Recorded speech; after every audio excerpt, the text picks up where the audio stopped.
और ये वो एमएनए है, मैं उस एमएनए की बात कर रहा हूँ। तो उसके बाद आपको अंदाज़ा भी हो गया होगा कि अब उसको वीडियो किसने भेजी होगी। जाती उम्रा एक खातून के पास वीडियो जाती है, वो खातून को वीडियोस दिखाई जाती हैं और उनको कहा जाता है कि इस पे एक्शन करवाना है। नाज़रीन, ज़ईम लगारी आपसे मुखातिब हूं और आप देख रहे हैं खुल के बोल।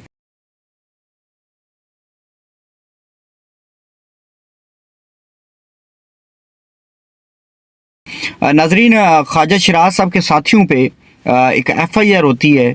वो एफ़आईआर क्यों होती है उसकी तफसील आपको बताने जा रहा हूँ। वो हमारे तोंसे का कौन सा आदमी, कौन सा बंदा इसके पीछे हाथ है, कौन ये करवा रहा है, उसकी भी आपको सामने तफसील शेयर कर देता हूँ। नाज़रीन, 13 जनवरी को जब ख्वाजा शिराज साहब के साथी दोस्त कुरैशी साहब और कुछ वकील जाते हैं वहाँ पे डॉक्यूमेंट्स जमा करवाने, तो वहाँ पे जो आरओ की तरफ से इनकार कर दिया जाता है, दरवाजे बंद होते हैं। फिर उसके बाद धक्के मार के दरवाज़ा खोला जाता है या तोड़ा जाता है, मुझे इस चीज़ का आइडिया नहीं है, लेकिन अंदर चले जाते हैं इनके साथी। जब वो अंदर जाते हैं वहाँ से कुछ वीडियोस लोग बना रहे होते हैं, कुछ वीडियोस बन रही होती हैं। जैसे कि हमारे भाई हैं जाफ़र लगारी साहब, उन्होंने भी एक वीडियो बनाई थी लाइव आके, वो मैंने भी देखी, आपने भी शायद देखी होगी। तो वहाँ पे जो भी सूरत हाल है आपके सबके सामने है। अब 13 जनवरी की शाम को एफ़आईआर क्यों नहीं हुई? आप सोच रहे होंगे कि 13 जनवरी को वक़ूआ हुआ है तो 13 जनवरी को एफ़आईआर हो जानी चाहिए थी अगर आरओ को लगता था कि कुछ गलत हुआ है। उसके बाद 13 भी गुजर जाती है, 14 भी गुजर जाती है, लेकिन आरओ को ख्याल नहीं आता कि उसके साथ ज़्यादती हुई है, उसके साथ गलत हुआ है, वो एफ़आईआर करवाए, कोई चक्कर नहीं है। लेकिन उसके बाद फिर 15 को तकरीबन कुछ 4 साढ़े 4 बजे के करीब एक बुज़दार को, एक लोच को की गैरत जागती है और वो किसी एक बंदे को ड्यूटी लगाता है कि ये जो वीडियोज़ हैं आरओ ऑफिस की और जो भी बनाई गई हैं इन सबको इकट्ठा किया जाए। एक आदमी की ड्यूटी लगती है, वो तकरीबन 7 बजे तक ये तमाम वीडियोज़ डाउनलोड करके एक बुज़दार साहब को व्हाट्सअप कर देता है। जब वो व्हाट्सअप करता है तो वहाँ पे व्हाट्सअप करने के बाद एक बुज़दार भेजता है कि एमएनए, लाहौर के एमएनए के उम्मीदवार हैं पीएलएमएन के, उनको वो वीडियोज़ भेजी जाती हैं और कहा जाता है कि इनको कंपेन ना करने दी जाए और इनके साथ इनके ख़िलाफ़ एफ़आईआर करवानी है और इनको कंपेन ना करने दी जाए।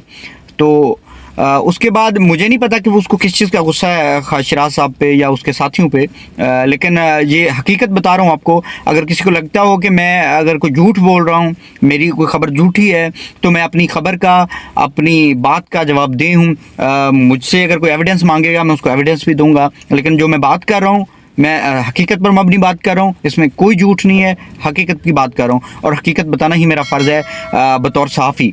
तो नाज़रीन, उसके बाद फिर वीडियो जब एमएनए को भेजी जाती हैं, ये एमएनए आप सोच रहे होंगे कौन होगा। ये एमएनए मैं आपको नाम नहीं लूँगा, लेकिन आपको बता देता हूँ कि ये वो एमएनए है जिसकी शादी में, जिसकी भाई की शादी में उस्मान बुज़दार साहब गए थे। वहाँ पे जब वो सीएम थे वहाँ पे फायरिंग हुई थी, उनका भाई, एमएनए का भाई फौत हो गया था और ये वो एमएनए है, मैं उस एमएनए की बात कर रहा हूँ। तो उसके बाद आपको अंदाज़ा भी हो गया होगा कि अब उसको वीडियो किसने भेजी होगी।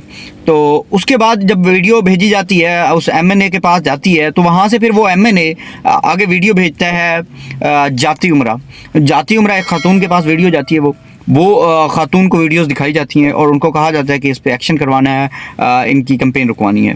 तो उसके बाद ये वीडियोस वहाँ से एक लाहौर के सबसे बड़े पुलिस ऑफिसर्स हैं उनके पास चली जाती है, वहाँ से भेजी जाती है और ऊपर उनको मैसेज दिया जाता है, उनको बताया जाता है कि ये आज रात ही कार्रवाई हो जानी चाहिए। अब ये रात 15 की बात कर रहा हूँ मैं, तकरीबन 10-11 बज गए हैं इस टाइम। जब ये सारा कुछ मामला चलता है तो 10-11 बज जाते हैं। उसके बाद वहाँ से जो लाहौर का पुलिस अफसर है वो हुक्म देता है अपने ऑफिसर्स को, वहाँ के जो मकामी ऑफिसर्स हैं उनको, कि कार्रवाई करें फ़ौरन। वहाँ से फिर एक पुलिस अफसर ही एप्लीकेशन लिखता है। वो एप्लीकेशन जब लिखता है तो वहाँ चले जाते हैं वो आरओ के घर, आरओ से वहाँ पे साइन लिए जाते हैं। हालांकि आरओ ने ना एप्लीकेशन लिखी है, उन्हें साइन किए हैं, तो ये ऑफिसर की जानिब से वहाँ पे साइन किए जाते हैं। जब वो साइन कर देते हैं उसके बाद एफआईआर दर्ज होती है, कार्रवाई की जाती है, लोगों की चार दीवारियों के तकद्दुस को पमाल किया जाता है और कुछ लोगों को गिरफ्तार भी किया जाता है। ये टोटल हकीकत थी।